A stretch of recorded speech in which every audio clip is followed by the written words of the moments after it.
Bec. Tell us about the launch last night. Oh, it was impressive. The girls were really excited. It was a great vibe, and it was great to see so many people there that were supportive of the women's team. Did it make it feel like this is real now, or has that been the way for a while? Yeah, look, I think it's felt like it's real for a while. We've had a number of historic moments along the way, and last night was another one of those to add to the list of things. So it was special for the players. They had their partners and some of their family there, and to get the real jumper and see what they'll be playing in on Saturday. You've had the squad together for a little while now. You can't do much more preparation. Have you done everything that you wanted to have realistically in the time you've had? Yeah, I think any coach would say that they'd love a bit more time, wouldn't they? But that's the nature of this competition, and what we've fitted into the last 4 months has been incredible. The fact that our list is 100% healthy and we could select any of them for this weekend is a good indication that we're ready. Is that a big advantage? I think you said last night that the only team that probably has every player. Yeah, we do think it's a big advantage, and it's a credit to our strength and conditioning staff and the coaches as to the way they've managed the load of the players, their mental state, their rehab, everything that's gone along the way, because this is brand new to them. Some of these players had only trained once a week before coming into the Crows, and all of a sudden their loads tripled, quadrupled. So for us to be able to pull ahead at this time is really good. And you're not concerned that some of your players had to train, obviously, in Darwin separately, where most other squads are all together? Is that not a negative at all? No, look, you'll never hear me say anything negative about it, because it's a unique situation that I think other clubs should be a little bit envious of, because when the girls get together, it's a very intense period of time and they want to make it work. So the players in Darwin train at exactly the same time, the exact same program that's set by the coaches at the start of the week. There's nothing different that they do there. It's just that they're not together. So when they do come together, it's the same drills, it's the same setups, and it works well. Does it make it hard to know what your best team is when you've got so many available and you haven't seen them sort of play together? I don't think so. We've seen them twice in intra-club and obviously at the practice match with Freo a couple of weeks ago.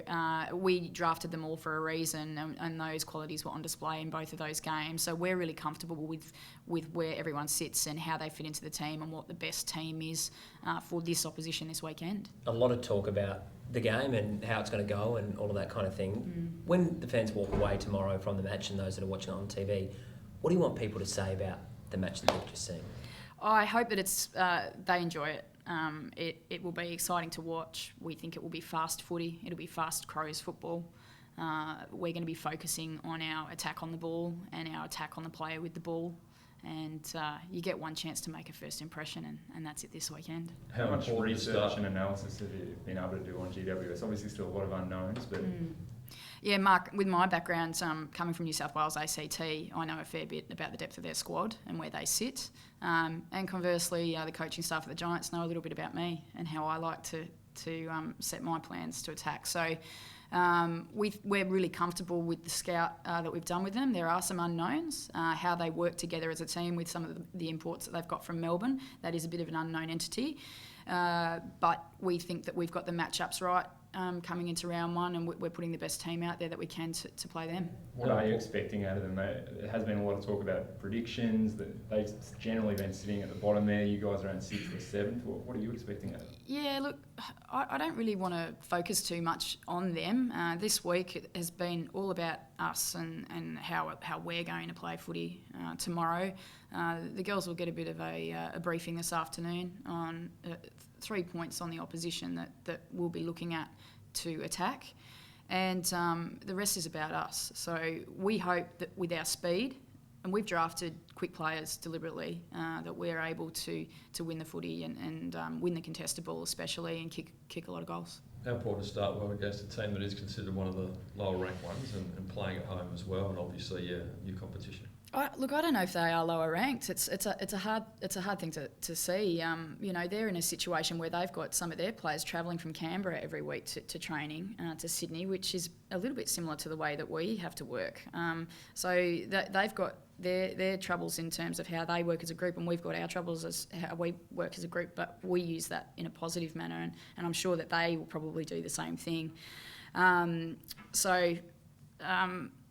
like to be on the right side of history at the end of the game tomorrow, and we're very optimistic about what our group can achieve by the end of round one.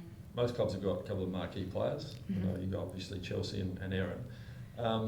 Will the next group of players from each club be the ones who decide a match? Like, is it going to be your depth through a squad that's going to be decisive in this competition, given the way it's been structured? Yeah, look, I hear a lot about other clubs, drafting for youth and that type of thing. I don't know if that's really the way to go season one. And we've drafted with what is available for season one, with a development squad behind us that will hopefully carry us through with years to come and new players coming through, especially with the involvement of cross-code athletes.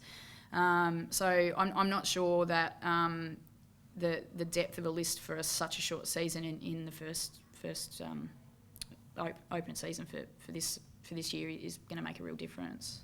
You don't think it will, or you think? No, I don't think looking at youth, if it's going to have quite an impact over 7 games. It will, sure, going on into a couple of seasons to come, but for the first season, I think you want to just put out there, the best that you possibly can. And you look at Collingwood's list, for example, they've got a number of players that are over 32 that they're going into round 1 with tonight. So do you like the depth in your squad? I'm really happy with the depth of our squad, but we didn't base that on age. We based that on the qualities that they brought to the Adelaide Crows. So, we do have a few younger girls, but we've got a couple of older girls too, and we think that we've got the balance right. So when you say that, you talk about that, obviously everyone wants to win the premiership, but it sounds like you're pretty gung-ho about this list. You think you could go all the way, is that? Well, I don't really want to put a figure on a win-loss record, Mark, but what I can say is that we're very optimistic about what we hope to achieve this year. We want to put the best team on the park each week and be competitive in every single game. We think that the competition is going to be that close. It could potentially come down to how many goals you kick in round 1 as to who decides who's going to finish 1 and 2. So it's important each week to go in and with a positive mindset, wanting to win the game. How does Thebe Oval suit? I love Thebe Oval. I spent a bit of time there with the Eagles over last season. Yeah, that suits our runners. We're quick and we're ready to run. Yeah. Abby Holmes, a fair bit of talk about her originally, obviously a bit of a glamour girl, dominated in Darwin, played in the EJ Whitten game. She can't get into your best side. Yeah, well, we don't talk about the glamour girl, Abby Holmes. We talk about Abby Holmes, the footballer. And Abby, like Lauren O'Shea and Jasmine Anderson and Soph Armistead, were really stiff to miss out this weekend. Abby and Soph are both emergencies for the game. We selected the side on what we thought was the best team fit on a number of individual matchups that we wanted to pick off with the Giants. And Abby knows that, and she will play football for the Crows this year. All of our 27 players will play a game this year. I'm really confident about that. Does that show the depth in your side, though, that she can't get in? Absolutely. It's competitive. Is it unfair that she still has that reputation, Bec?